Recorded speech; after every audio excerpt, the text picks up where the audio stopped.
tomba dei giganti su Monte de Sabe si trova nelle immediate vicinanze del castello di Pedres e si raggiunge alla fine di uno stradello che parte dal 3° chilometro della strada provinciale che da Olbia conduce a Padru. La regione Casteddu, che ospita appunto la sepoltura, è stata frequentatissima dalla preistoria fino al Medioevo. In questa località sorgono appunto, oltre al castello di Pedres e il borgo medievale conosciuto come Villa Pedresa, un nuraghe, un villaggio preistorico di capanne e la tomba a corridoio dolmenico.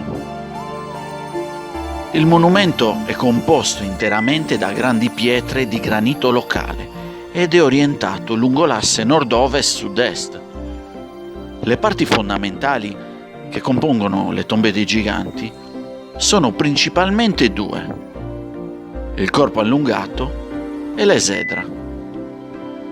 La sepoltura presenta un corpo lungo circa 28 metri e fa di questa forse una delle tombe dei giganti più grandi della Sardegna.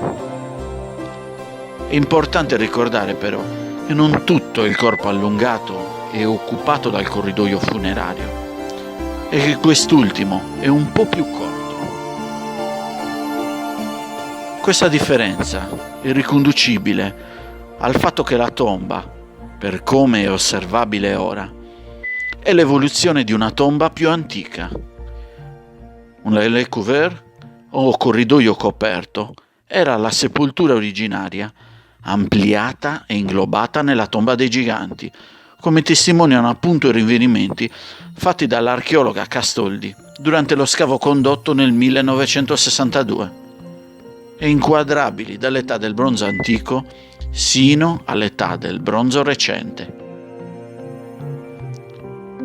La sepoltura originaria era formata da lastre verticali infisse nel terreno e coperte da lastre orizzontali per tutta la sua lunghezza. Una sepoltura, insomma, secondo i classici latini e greci, dedicata ai personaggi importanti. In un secondo momento la sepoltura viene ripresa e rivestita di filari orizzontali di pietre e viene creata l'esedra, l'arco anteriore alla sepoltura, dotato di sedile e di lastre verticali rivolte con la faccia piana all'esterno. Lo scopo di questa variante era decorativo e di raccolta, dato che in questo modo si creava un ambiente semicircolare di fronte alla sepoltura stessa dove, secondo le cronache latine sempre, i sardi di allora si riunivano in preghiera o in adorazione dei loro cari. Si elabora infatti che la tomba dei giganti fosse una sepoltura collettiva, almeno per le classi più abbienti della società nuragica, e che questi personaggi importanti furono oggetto di adorazione da parte dei discendenti. Lo scavo e la ricerca hanno mostrato che i defunti venivano posizionati su un fianco con le ginocchia portate verso il petto e questo ha indotto gli archeologi a supporre una deposizione fetale per i morti, come se fossero appunto dei feti deposti nel grembo della Dea Madre, della Madre Terra. A chiudere il corridoio funerario venne posta una grossa lastra sagomata a mo' di porta denominata stele centina, e nella sua comparazione di tombe simili, quale Sene Tomes di Dorgali, si può ipotizzare raggiungesse l'altezza di 3,50 m.